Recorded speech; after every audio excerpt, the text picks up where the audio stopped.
Thank you, Senator, so much for joining us in the podcast today.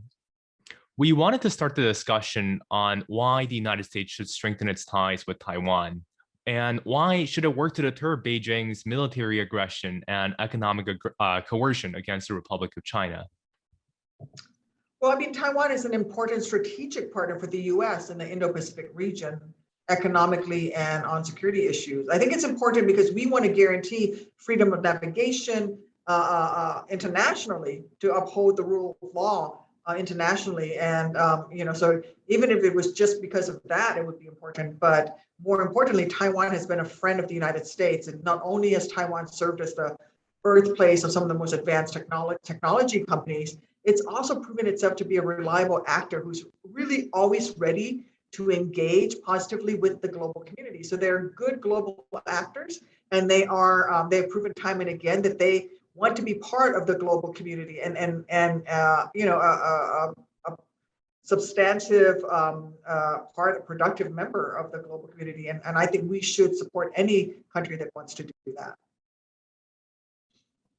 So I just want to move on to a little bit about what's currently happening between the United States and Taiwan. So how is the United States currently working to develop in collaboration with the Taiwanese armed forces, Taiwan's deterrence of Chinese military aggression against Taiwan? Yeah, so I mean, obviously we have a long history of selling military equipment to Taiwan, and I'm always will support those votes when they come up in the Senate. But I think we need to do a lot more than just simply sell them equipment. I think that security assistance and training is also something that we should be participating in with Taiwan. I think it would be mutually beneficial. It's why I am working with Senator Cornyn on our bipartisan Taiwan Partnership Act. And I actually got this bill into the Senate version of the defense authorization, the defense budget that we're going to be working on probably the first week in November. And among other things, the bill encourages the DoD to establish a partnership between Taiwan and U.S. National Guard units under the State Partnership for Peace program. Just so you know, what happens is this program sets it up so that every state has a foreign nation as a partner in the State Partnership for Peace program, and you train each other and you train together, and we provide training and advice and counseling to those nations. So in Illinois, our partner has always been Poland for 27 years. But I really hope that we can get Taiwan into this program and get a state, maybe Texas, because of Senator Cornyn, to act as an advisor to Taiwan as it grows its own National Guard forces. Mm-hmm. As we discuss kind of these all different ways of militarily, for the U.S. military to be beefing up its deterrence against China in the broader Indo-Pacific region, perhaps, continuing and, increasing our military aid to Taiwan and increasing cooperation between, the two militaries. I'm wondering how the United States should be answering questions of how we contain this increased competition in 21st century with China from spilling out into outright military confrontation.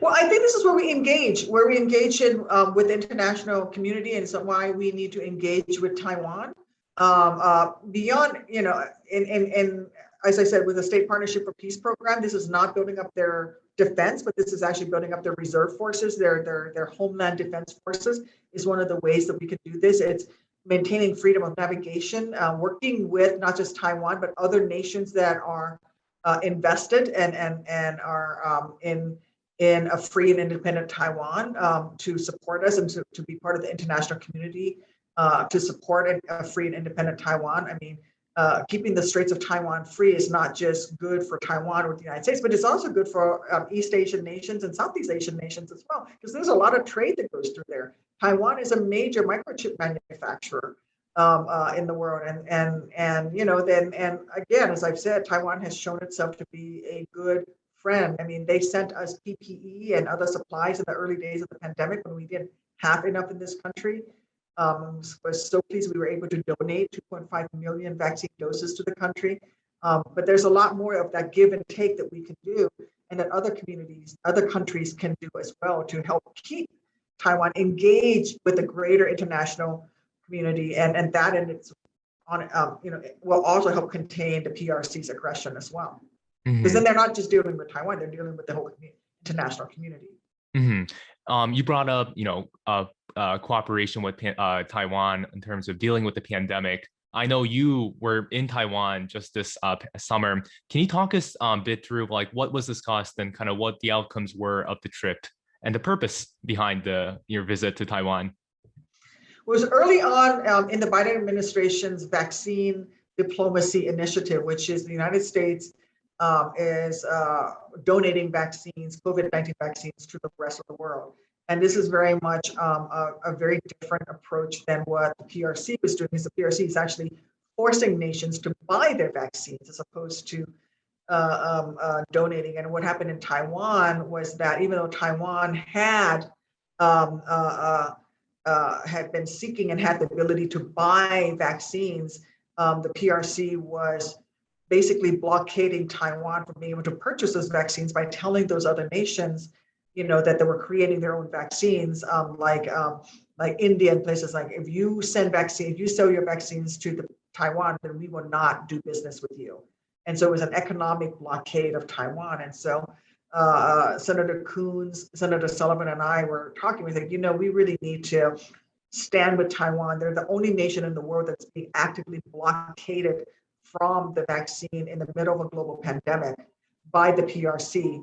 And so we worked with the administration, and they agreed to allow us to travel to Taiwan to make the announcement of our donation of vaccines, because I thought it was very important to stand with Taiwan and in their time of need, the way they stood with us by sending us PPE when we were in a time of need early on.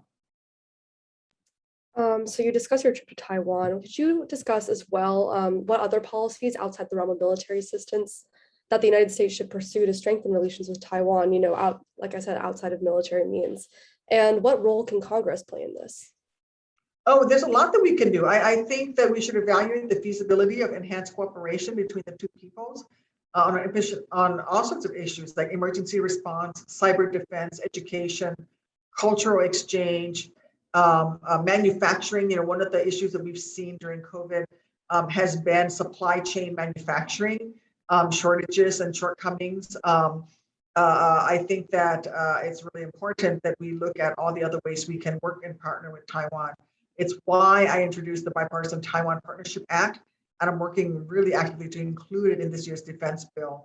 I think these non-military activities are very much fully in line with the Taiwan Relations Act and other pieces of established U.S. policy.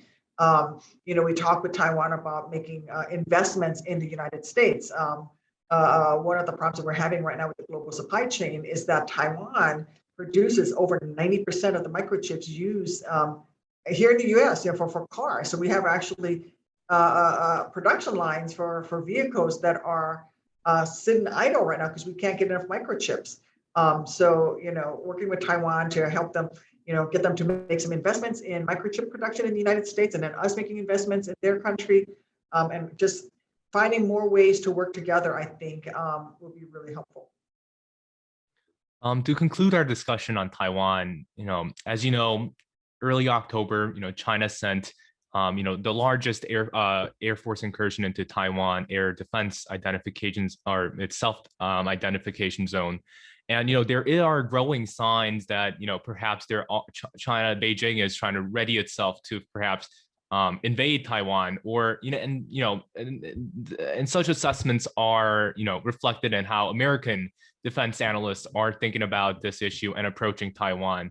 So against this backdrop, what's next for Taiwan, and how should we respond to these slowly inching towards or tendency to slowly inch towards aggression and military conflict, while at the same time preserving the international peace and stability in the Indo-Pacific? Well, know that the PRC is doing this all over the Indo-Pacific. They've built entire islands in the middle of the ocean and then claim territorial waters around those islands. So the PRC is encroaching on waters for many, many nations. And that's why it's so important for us as the United States to work with our allies like Australia, like the United Kingdom, to maintain freedom of navigation, not just in the sea lanes, but also in the airspace as well, and to show and be a presence in the region so that there is a presence other than the PRC, and to really push back on these PRC attempts to basically creep into other nations' territorial areas. And again, I just have to say, it's about international involvement and involving Taiwan in everything that we do in the region, not just defense, but also economically as well, and then bringing in our allied nations as well to participate in that. Senator Duckworth, thank you so much for taking the time to talk to us today. We so appreciate your time. My pleasure. Thank you so much.